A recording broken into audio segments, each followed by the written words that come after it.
5 ምልክቶችን ከሰጠች በፍቅር አብዳለች። ለዚህ ቻናል አዲስ የሆናችሁ ሰዓቱ አሁን ነውና ሰብስክራይብ አድርጉ። ቪዲዮንም ላይክ በማድረግ ጀምሩ። አንደኛ፣ በሰውነቷ እንድትሳብ ታደርጋለች። አንተ ተቀምጠ ባለበት ቦታ ላይ መታ በፊት ታጎነብሳለች። መቀመጫዋን ጭምር እንድታይ ታደርጋለች። ደረቷን ከፍታ በፊት ትቀመጣለች። በነፃነት ሰውነቷን ታቀርብልሃለች። ይህንን የምታደርገው በሰውነቷ ላይ ያለ ፍላጎት ምን ያህል መሆኑን ለማወቅ እንዲሁም ለሰውነት ያለ ፍላጎት እኔም እወደዋለሁ፣ እፈልገዋለሁ፣ አከብረዋለሁ ማለቷ ነው። ስለዚህ በዚህ መንገድ ላንተ ያላትን ፍላጎትንና ፍቅርን ለመግለጽ ትሞክራለች። ይህም ፈቃደኛ ነኝ የሚል የፍቅር ቋንቋዋ ነው። ይህ ድርጊት ሴቷ ፍቅሯን፣ ፍላጎቷንና የውስጥ ስሜቷን ያለምንም መሸሸጊያ በግልጽ የምታሳይበት አንዱ ከፍተኛውና ቀጥተኛው የፍቅር መገለጫ መንገድ ነው። አንዲት ሴት በባህሪዋ የተፈጥሮ ኩራትና ጥንቃቄ ቢኖራትም ለአንድ ወንድ ያላት ስሜት ከወሰን ሲያልፍና ሙሉ እምነት ሲኖራት ግን አካላዊ ቋንቋዋን እንደ ዋና የፍቅር መገለጫ መሳሪያ ትጠቀምበታለች። በዚህ አኳኋን ስትቀርብ ዓላማዋ ቀላል ስበትን ለመፍጠር ሳይሆን በጥልቀት የተሰማትን የፍቅር ስሜትና ፍላጎት በአካል ማረጋገጫ መስጠት ነው።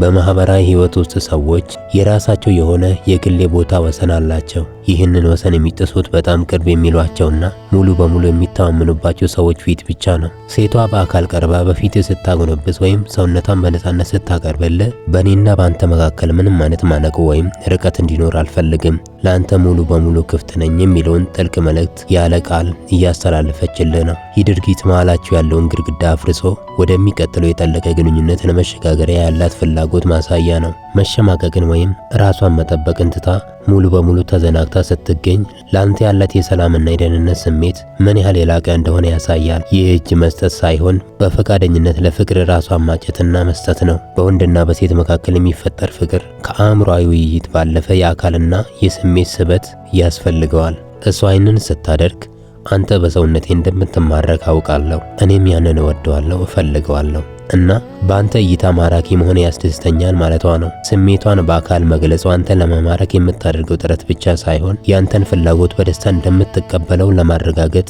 የምታደርገው ግልጽ እርምጃ ነው። ሁለተኛ፣ እምቢ አትልህም። የፈለግከውን ነገር ብትጠይቃት እምቢ ማለት አትችልም። ሌላው ቀርቶ ወሲባዊ ጥያቄ እንኳን ብትጠይቃት አይሆንም አትልህም። አንተን ላለማጣት ስትል ምንም ታደርጋለች። አንዲት ሴት ለአንድ ወንድ ያላት ፍቅር፣ ፍርሃትና ጥልቅ ስበቷ ከፍ ሲል ማናቸውንም ጥያቄዎች አይሆንም ወይም እምቢ ማለት እንደማትችል የምታሳይበት ይህ ድርጊት የፍቅሯ፣ የስሜቷና የሰዎች መሰረታዊ ተፈጥሮ ከፍተኛ ማሳያ ነው። አንዲት ሴት ማናቸውንም ጥያቄህን፣ የዕለት ተዕለት ፍላጎቶችን እስከ ወሲብ ጥያቄዎች ድረስ ያለማመንታት ስትቀበል ያቺ ሴት ርካሽ ሆና አይደለም፣ ሙሉ በሙሉ ልቧንና ሰውነቷን ባንተ እጅ ውስጥ አስገብታለች ማለት ነው። ባንተ ትልቅ መተማመን አላት፣ እንዲሁም ላንተ ትልቅ ፍቅር አላት ማለት ነው። በዚህ አኳኋን ስትቀርብ ዓላማዋ አንተን ላለማጣት ስትል ህልውናዋን እስከ መስጠት ድረስና ፍቅሯን ያለምንም ገደብ ማሳየት ነው።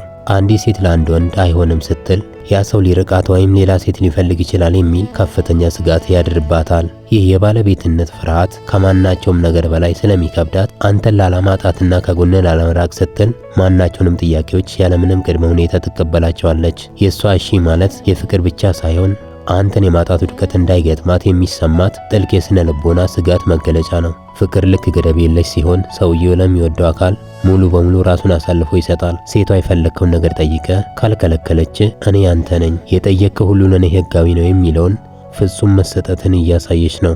አካላዊ ቅርርብና ወሲባዊ ጥያቄዎች ለሴቶች ጥንቃቄ የሚጠይቁና በግልጽ የሚታዩ ጉዳዮች ናቸው። ነገር ግን አንዲት ሴት ወሲባዊ ጥያቄዎችን ጭምር ያለምንም ማመንታት ስትቀበልና አይሆንም ሳትል ስትቀር በአንተ ላይ ያላት እምነት ከፍተኛ መሆኑን ማወቅ ትችላለህ። ከዚህም የተነሳ በአንተ እይታ ማራኪ ሆና መገኘት እንደምትፈልግ ታሳያለች።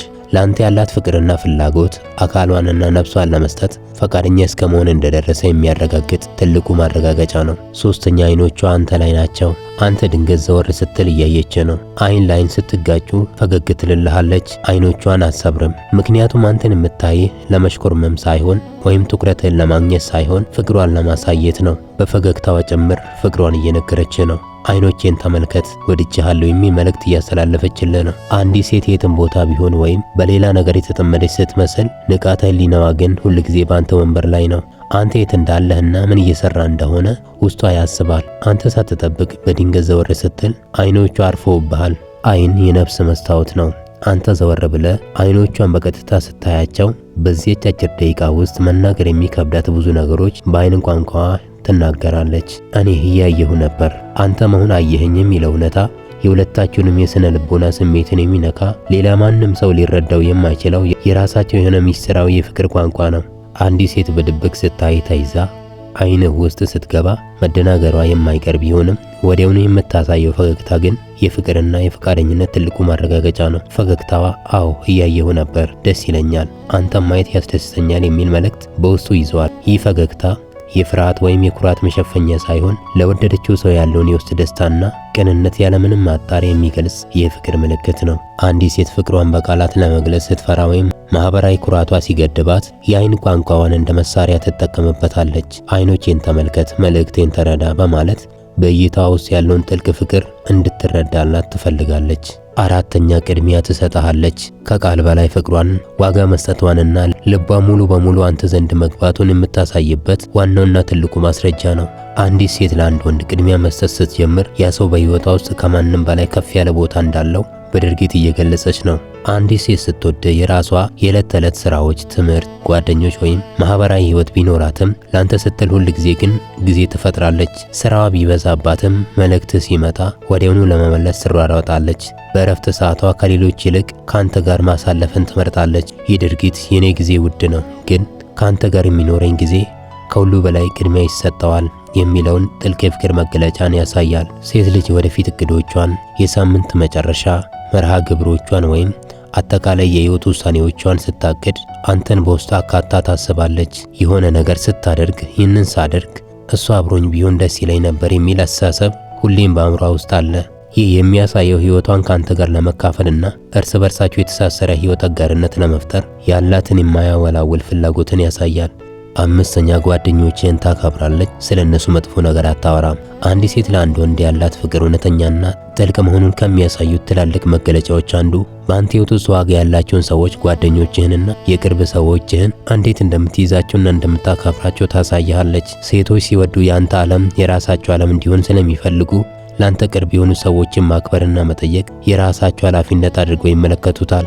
አንዲት ሴት ለአንድ ወንድ ከልብ ስትጨነቅ ከኋላ ሆና ስሙ እንዲጠፋ ወይም ዝናው እንዲበላሽ ፈጽሞ አትፈልግም። ከጓደኞቼ ጋር በሚኖራት ግንኙነትም ስለነሱ ስታወራ ሁል ጊዜ በአክብሮትና በሰከነ መንፈስ እንጂ በንቀት ወይም በጥርጣሬ አታወራም። አንተ በማትኖርበት ጊዜ ጭምር የጓደኞቼን መልካም ጎን እንጂ መጥፎ ነገር አታነሳም። ይህም አንተን ብቻ ሳይሆን ከእጅ ጋር የተያያዘውን ማህበራዊ ህይወት ምን ያህል እንደምታከብር ያሳያል። አንዲት ሴት በምትወደው ወንድ ህይወት ውስጥ ስትገባ ከጓደኞቹ ጋር መፎካከር ወይም መለያየት ትታ ከነርሱ ጋር ተስማምቶ መኖርን ትመርጣለች።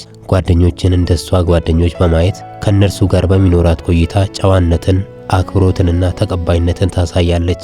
ጓደኞቹ የኔም ጓደኞች ናቸው በሚል አስተሳሰብ ከነርሱ ጋር ያለውን ግንኙነት ጤናማና ጠንካራ ለማድረግ ትጥራለች። አንዳንድ ጊዜ በሰዎች መካከል አለመግባባት ወይም የተለያየ ሀሳብ ሊኖር ይችላል። ነገር ግን አንዲት ሴት ስትወድ የጓደኞችን ድክመቶች እየከነጠሰች በማውራት ልብህን ለማስከፋት ወይም ግንኙነታችሁን ለማበላሸት አትሞክርም። ይልቅስ የሰዎችን ስህተት በማለፍ ክብርን መስጠትን ትመርጣለች። ስለ ጓደኞች መጥፎ ነገር ባለማውራት የውስጥ ሰላምህንና የፍቅር ግንኙነታችሁን ጥራት ትጠብቃለች። እስካሁን ስለተከታተላችሁኝ አመሰግናለሁ። በድጋሚ ለዚህ ቻናል አዲስ የሆናችሁ ሰዓቱ አሁን ነውና ሰብስክራይብ አድርጉ፣ ቪዲዮንም ላይክ አድርጉ።